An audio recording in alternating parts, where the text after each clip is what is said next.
paz do Senhor, meus irmãos. Hoje nós estudaremos a lição número 9 da classe Juvenis, classe Daniel. O título da nossa lição é O Contínuo Avivamento para a Igreja de Cristo. O nosso texto bíblico encontra-se em Provérbios, capítulo 4, versículo 18, que diz assim: Mas a vereda do justo é como a luz da aurora, que vai brilhando mais e mais até ser dia perfeito. Então esse texto trata do aperfeiçoamento dos santos. A vida cristã é um processo diário que teve um começo e tem um alvo.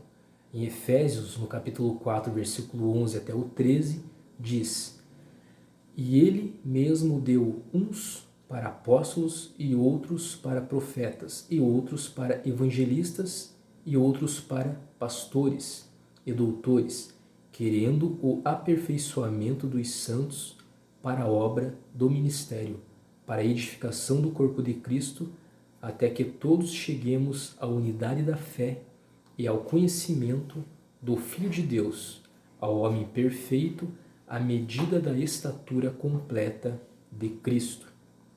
Então, ainda, vereda significa caminho. Os justos somos nós que, justificados pela fé, temos paz com Deus por nosso Senhor Jesus Cristo. Romanos 5, 1.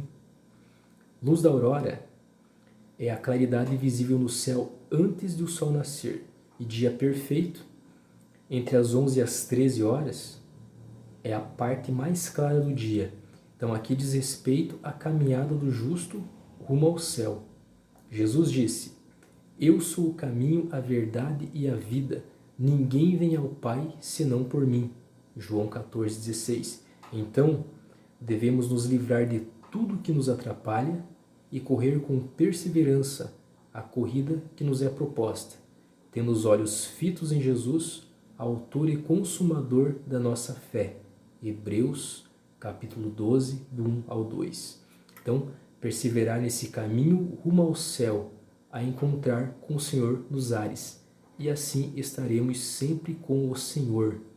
1 aos Tessalonicenses, capítulo 4, versículo 17.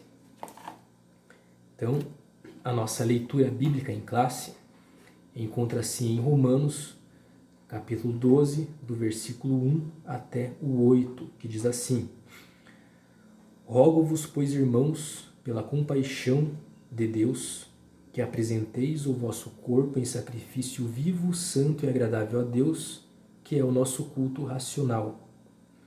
E não vos conformeis com este mundo, mas transformai-vos pela renovação do vosso entendimento, para que experimenteis qual seja a boa, agradável e perfeita vontade de Deus. Porque, pela graça que me é dada, digo a cada um dentre vós, que não saiba mais do que convém saber, mas que saiba com temperança, conforme a medida da fé que Deus repartiu a cada um. Porque, assim como em um corpo temos muitos membros, e nem todos os membros têm a mesma operação, assim nós, que somos muitos, somos um só corpo em Cristo, mas individualmente somos membros uns dos outros. De modo que, tendo diferentes dons, segundo a graça que nos é dada, se é profecia, seja ela segundo a medida da fé. Se é ministério, seja em ministrar. Se é ensinar, haja dedicação ao ensino. Ou o que exorta, use esse dom em exortar. O que reparte, faça-o com liberalidade. O que preside, com cuidado. O que exercita a misericórdia, com alegria. Então, segundo a Bíblia de Estudo Pentecostal Almeida Revista Corrigida, apresentar o sacrifício vivo significa que o crente deve ter uma paixão sincera por agradar a Deus, no amor, na devoção, no louvor, na santidade e no servir. Nosso maior desejo deve ser uma vida de santidade e sermos aceitos por Deus. Para isso, precisamos separar-nos do mundo e aproximarmos-nos cada vez mais de Deus. Devemos viver para Deus, adorá-lo, obedecer-lhe, opor-nos ao pecado e apegar-nos à justiça, resistir e repudiar o mal, ser generoso com o próximo na prática de boas obras, imitar a Cristo, segui-lo, servi-lo, andar na direção do Espírito Santo e ser cheios dele. Devemos apresentar a Deus o nosso corpo como morto ao pecado e como templo do Espírito Santo. Então não devemos ser conforme o mundo, não devemos ser influenciados pelo sistema mundano, devemos, como imitadores de Cristo, influenciar para o bem. Devemos reconhecer que o sistema mundano é mau e que está sob o controle de Satanás. Devemos conformar nossa mente à maneira de Deus pensar. Na primeira carta de Paulo aos Coríntios, capítulo 2, versículo 16, diz: porque quem conheceu a mente do Senhor para que possa instruí-lo? Mas nós temos a mente de Cristo. Temos a mente de Cristo através da leitura e meditação da sua palavra. Então, os dons espirituais são concedidos pelo Espírito Santo para a edificação do povo de Deus. E exortar é dar estímulo, animar, é a capacidade e poder dados por Deus para o crente proclamar a palavra de Deus, de tal maneira que ela atinja o coração, a consciência e a vontade dos ouvintes, estimule a fé e produza nas pessoas uma dedicação mais profunda a Cristo e uma separação mais completa do mundo. Nossa introdução diz assim: o fato de ter sido gloriosa e vitoriosa ao longo dos séculos, a história da Igreja não ficou isenta de equívocos e de contradições. Mas, nas noites mais sombrias, com o auxílio do Espírito Santo, o povo de Deus terá sempre as Escrituras Sagradas para iluminar o seu caminho. Aqui cita Salmos 119 e 105. Uma igreja parecida com Jesus, inconformada com o mundo e vivendo uma contínua renovação espiritual. Então, Salmo 119, 105 diz: lâmpada para os meus pés é a tua palavra e luz para o meu caminho. Quando andamos na escuridão, corremos o risco de tropeçar. Se o caminho estiver iluminado, podemos enxergar onde pisamos. Na vida espiritual, somente a palavra de Deus é lâmpada para os nossos pés. Ela nos fornece a iluminação que precisamos para não tropeçarmos nas trevas. A palavra de Deus contém os princípios espirituais que nos ajudarão a evitar tristezas, ciladas e tragédias causadas por decisões e escolhas erradas. Provérbios 3 e 5 diz: confie no Senhor de todo o seu coração e não se apoie em seu próprio entendimento. Então devemos procurar a sabedoria que vem do alto, se achegar mais a Deus através do conhecimento da sua palavra. E a palavra de Deus é a Bíblia Sagrada. Nosso primeiro tópico diz assim: o contínuo avivamento molda o nosso caráter. Quando o caráter se degrada, há um texto no Antigo Testamento em que o salmista descreve uma postura adotada pelo crente que ele lhe traz autêntica felicidade. Diz assim: bem-aventurado o varão que não anda segundo o conselho dos ímpios, nem se detém no caminho dos pecadores, nem se assenta na roda dos escarnecedores. Entretanto, analisando o versículo de maneira inversa, percebemos que a degradação do caráter do ser humano pode se dar de modo paulatino e progressivo. Primeiro, andar segundo o conselho dos ímpios. Segundo, se deter, parar no caminho dos pecadores. Finalmente, o terceiro, assentar na roda dos escarnecedores. Quantas vezes não corremos o perigo de andar entre companhias que não convém e parar para ouvir os seus conselhos? O risco, após andar e parar para ouvir a pessoa, se assentar para participar dos escárnios, de zombarias dos ímpios. Então, primeiramente aqui, caráter é um conjunto de características que, sendo boas ou más, distinguem uma pessoa, um povo. Formação moral, honestidade. Não é correto dizer fulano não tem caráter. Todas as pessoas têm caráter. Uns têm um bom caráter, outros têm um mau caráter. Podemos dizer também que o caráter é o que você é quando ninguém está vendo. Como cristãos, devemos ter o caráter de Cristo. Isso é possível mediante a ação do Espírito Santo em nossas vidas, para produzir em nós os frutos do Espírito, descritos em Gálatas 5:22, que são os seguintes: amor, gozo, paz, longanimidade, benignidade, fé, mansidão e temperança. Então, não devemos andar segundo o conselho dos ímpios, parar no caminho dos pecadores e se assentar na roda dos escarnecedores. Já ouvimos o ditado: diga-me com quem andas e direi quem és. Nós também sofremos influências, então dependendo da companhia, nós seremos influenciados negativamente ou positivamente. Então devemos tomar o cuidado com quem andamos e com quem buscamos conselhos. Nossos pais são os nossos melhores conselheiros, pois nos amam e sempre desejarão o nosso bem, quanto mais o nosso Pai Celestial. Por isso que Ele nos deixou a Sua palavra, para lermos, meditarmos, procurarmos nela o apoio necessário. Então a lição nos traz também que sermos cristãos é sermos parecidos com Cristo, não na aparência física, mas sim no caráter, que tem o mesmo sentido, que Paulo escreveu ao afirmar que sentia as dores de parto até que Cristo fosse formado nos Gálatas. Então, em Gálatas capítulo 4, versículo 19, diz assim: meus filhinhos, por quem de novo sinto as dores de parto até que Cristo seja formado em vós. Então aqui é Paulo falando aos Gálatas, que haviam se distanciado de Cristo e que caíram da graça. Aqui Paulo expressa sua angústia, sua aflição, sua dor, seu desejo para a salvação dos Gálatas. Então os Gálatas precisavam de um novo nascimento espiritual. Então aqui está escrito assim, o perigo que a igreja corre.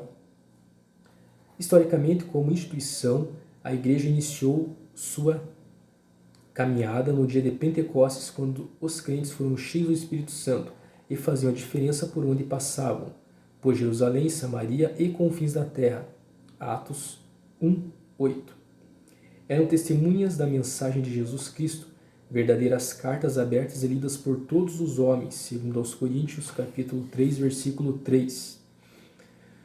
Olhar para o crente dessa igreja era o mesmo que enxergar a ação do próprio Cristo. Por isso, em Antioquia, os discípulos de Jesus foram chamados pela primeira vez de cristãos. Atos 11:26, porque se pareciam com Cristo. Mas o tempo passou, a igreja de perseguida passou a ter privilégios, institucionalizou-se radicalmente quando tornou-se a religião oficial do Império Romano. Então se envolveu ali com política, Então, nesse período foram feitas muitas concessões, escândalos de todas as partes brotavam da igreja, o que acarretou a sua aparente queda. Então, em Atos capítulo 2, do versículo 42 a 45, fala da igreja primitiva, que eles perseveravam na doutrina dos apóstolos e na comunhão e no partir do pão e nas orações. Em toda a alma havia temor, e muitas maravilhas e sinais se faziam pelos apóstolos. E todos os que criam estavam juntos e tinham tudo em comum, e vendiam suas propriedades e bens e repartiam com todos conforme a sua necessidade. Então um se importava com o outro. O início da igreja se deu no dia de Pentecostes, após os apóstolos e os demais que com eles estavam reunidos no cenáculo. Cenáculo significa sala, foram cheios do Espírito Santo, recebendo uma capacitação espiritual para pregar o Evangelho. Como resultado da ação do Espírito Santo, na primeira pregação de Pedro, quase 3.000 almas se converteram. Em Efésios capítulo 5, versículo 18, diz: não vos embriagueis com vinho, mas enchei-vos do Espírito. Então, no dia de Pentecostes, os apóstolos cheios do Espírito Santo influenciaram e não foram influenciados. Cartas abertas e lidas por todos os homens como cristãos, nosso maior exemplo é Cristo. Sendo assim, nossa vida, nossas atitudes devem influenciar para o bem. Devemos ser sal e luz. A única Bíblia que muita gente vai ler na vida é a minha vida e a sua vida. Então, é o testemunho, que devemos dar. Quanto à igreja, que ora perseguida passou a ter privilégios, ao se tornar a religião oficial do Império Romano, então nós estudamos em lições anteriores sobre a Reforma Protestante. Vimos que lá dentro da Igreja Romana, o Espírito Santo tocou o coração de Martinho Lutero e ele fez a diferença. Ele não se conformou com os abusos cometidos pela Igreja, elaborou suas 95 teses baseadas na Bíblia Sagrada e levou-as a debate, dando início à Reforma Protestante. Então, ali quando eu falei ali, aparente queda, Então, Deus usa quem Ele quer, quando Ele quer, a hora que Ele quer. E sempre houve na Terra servos e servas de Deus, pessoas que servem a Deus de todo o coração e que estão com o coração, com a mente, coração abertos, para Deus. Amém? Então, aqui, quando o Espírito molda o nosso caráter.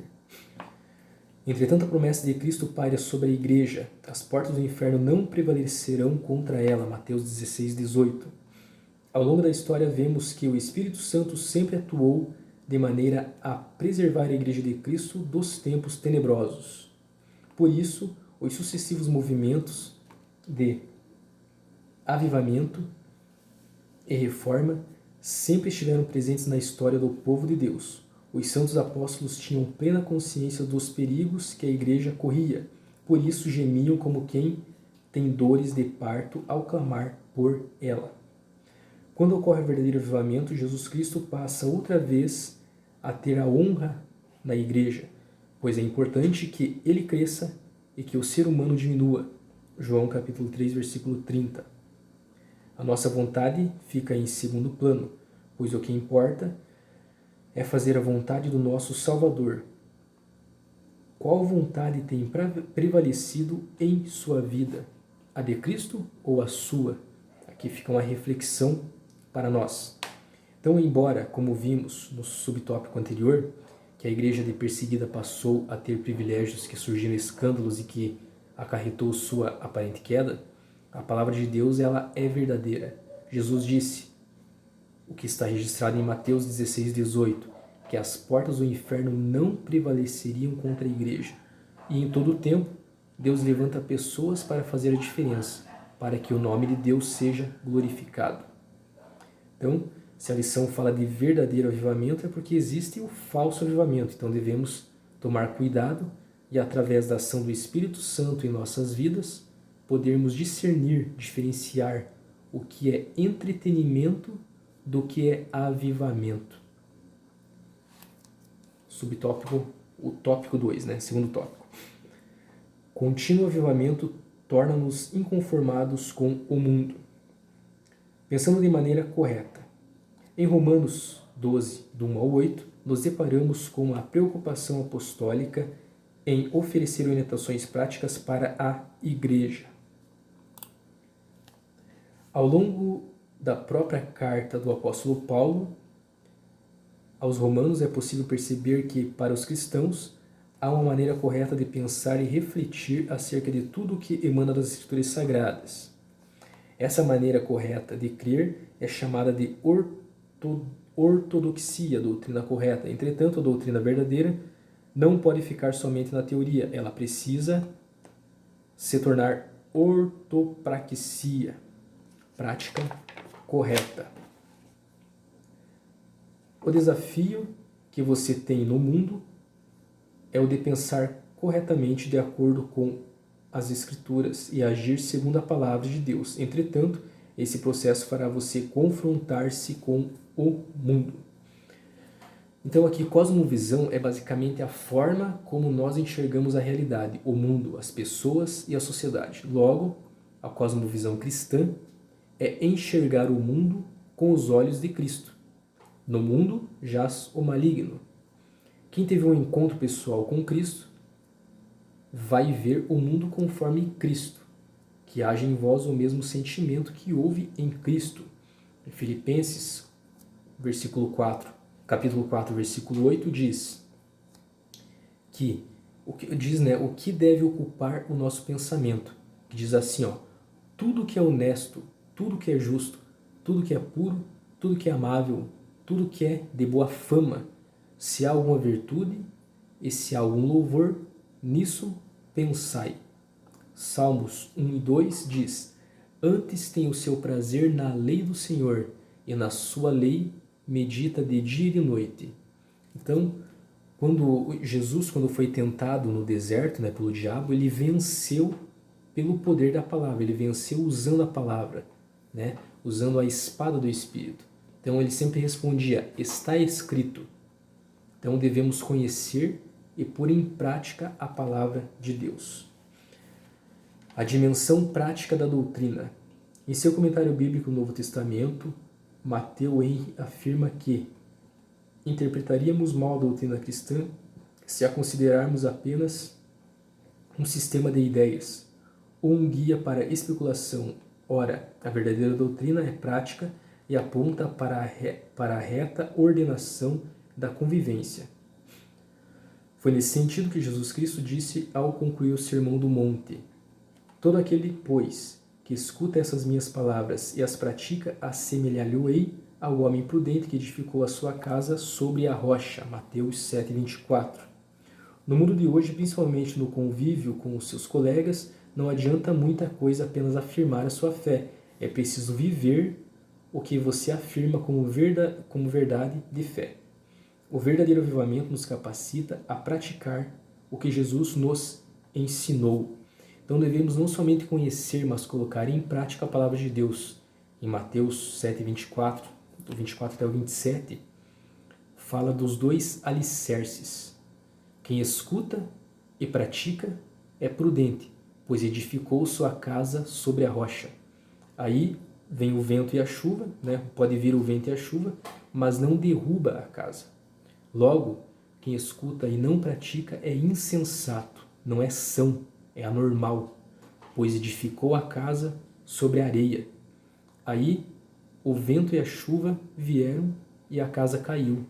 Então devemos olhar para Jesus Cristo, que é o autor e consumador da nossa fé.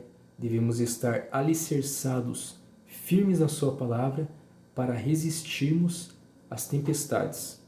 E o verdadeiro avivamento nos capacita a praticar o que Jesus ensinou. Não devemos esquecer de pôr em prática o que aprendemos, como sermos testemunhas de Cristo, testemunhar, para que os nossos colegas, quem está à nossa volta, vejam as nossas boas obras, porque o Espírito Santo age em nós, e eles glorifiquem a Deus que está no céu. Então, inconformados com o mundo. Conhecendo e praticando a doutrina de Cristo, é inevitável o confronto com o mundo, pois se trata de um sistema absolutamente antagônico ao reino de Deus. O sistema de ideias deste mundo é contra tudo o que Jesus disse e fez. Sua avalanche de pecados e corrupção tenta esmagar a igreja. Por isso, não se conformar com o mundo, não se deixar formatar por ele, é o nosso desafio e meta. Para isso, o contínuo avivamento espiritual leva-nos a ter um sentimento de inconformidade com o mundo e não permite nos acostumarmos com os seus valores. Então, você tem se conformado ou se inconformado com o mundo? Tem sido conforme o mundo ou não está conforme o mundo? Então, quando Jesus levava o Evangelho, o Evangelho, as Boas Novas, né, havia o confronto. Em Atos, capítulo 2, a partir do versículo 14, quando da primeira pregação de Pedro, os que aceitaram foram confrontados.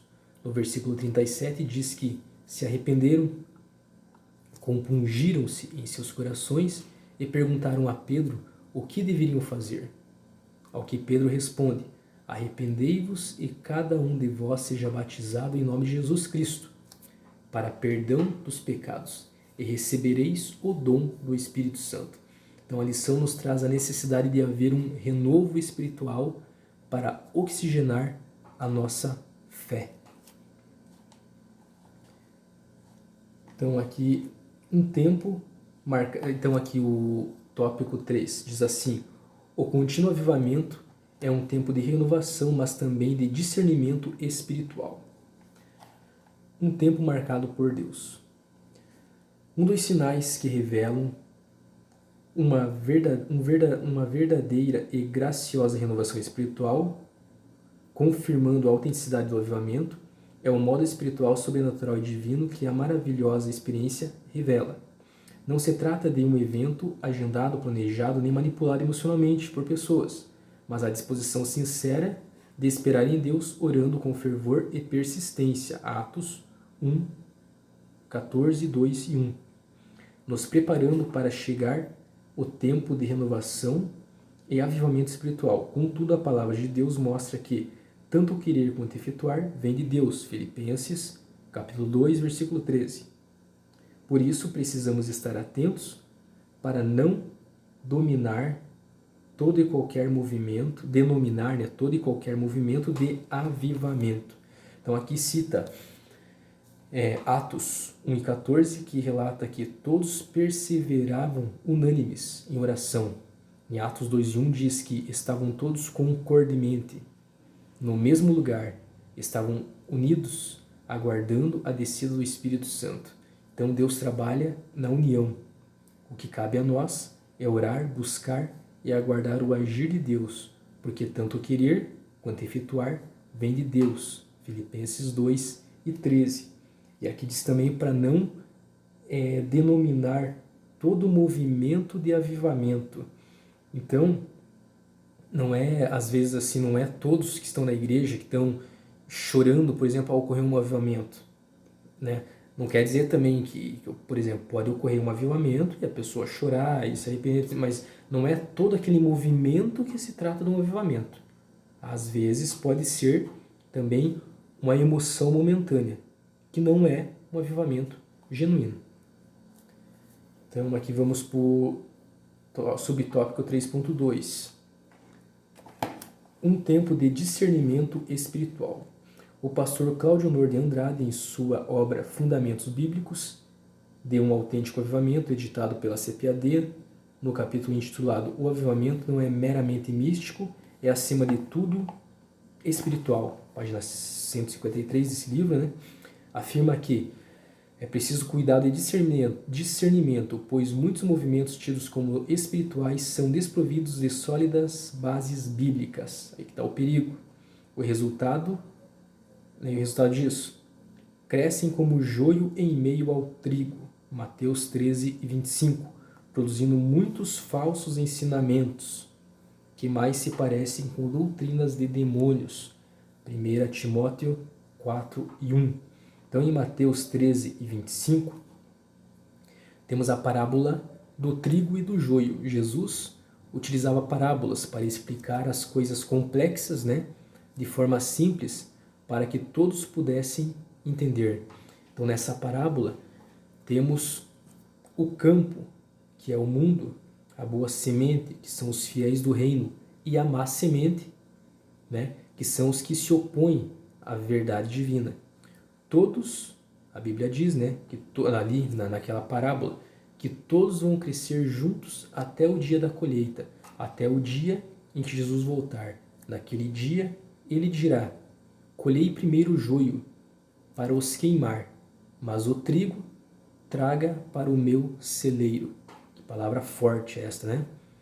Em 1 Timóteo 4:1 diz que nos últimos dias alguns abandonarão a fé, dando ouvidos a doutrinas de demônios. E como conseguiremos separar o certo do errado?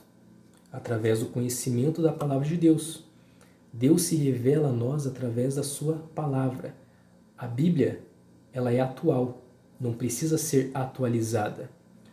O que Deus nos deixou para termos um relacionamento com Ele, né? Foi a Bíblia, foi a palavra, foi o Espírito através da leitura, né, da palavra. Ele nos deixou a sua palavra e nos deixou também o Espírito Santo.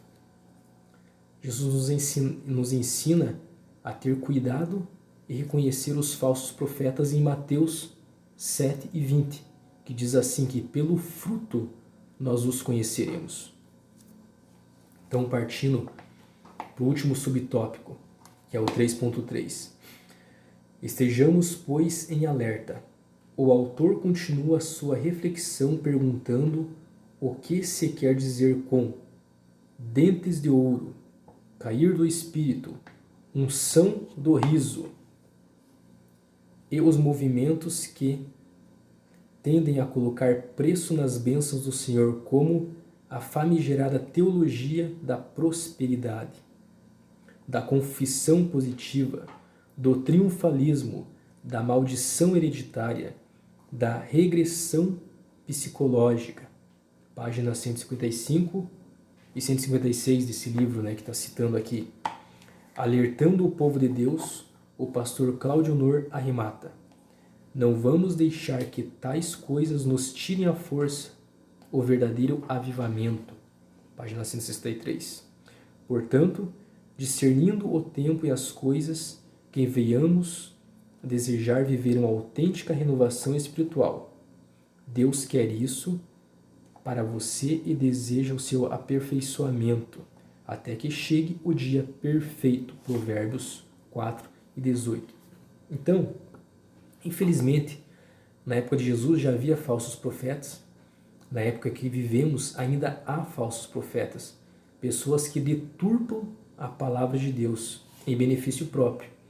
Pessoas que lêem um texto isolado da Bíblia e querem tirar suas próprias conclusões e acabam desviando muitas pessoas do caminho da verdade.